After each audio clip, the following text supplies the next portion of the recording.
যদি চন্দ্ৰ পৰ্বতৰ পৰা কোনো ৰেখা ওলায় তেনেহ'লে আপোনালোকে গম পাব যে ৩৫ বছৰৰ পিছতহে তেওঁৰ ভাগ্য উন্নতি হয়। লগতে বিবাহৰ পিছত তেওঁৰ উন্নতি হয়। যেনে এই ভাগ্যৰ ৰেখাডাল চন্দ্ৰ পৰ্বতৰ পৰা ওলাইছে, এই স্থানটোক কয় চন্দ্ৰ পৰ্বত।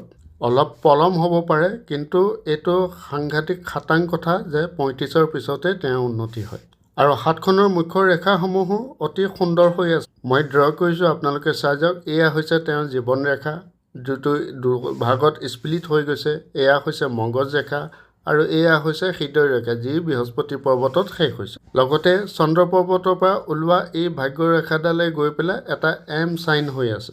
লগতে মান সন্মান ঐশ্বৰ্যৰ কাৰণে ইয়াত আপোনালোকে সূৰ্য ৰেখা দেখা পাব।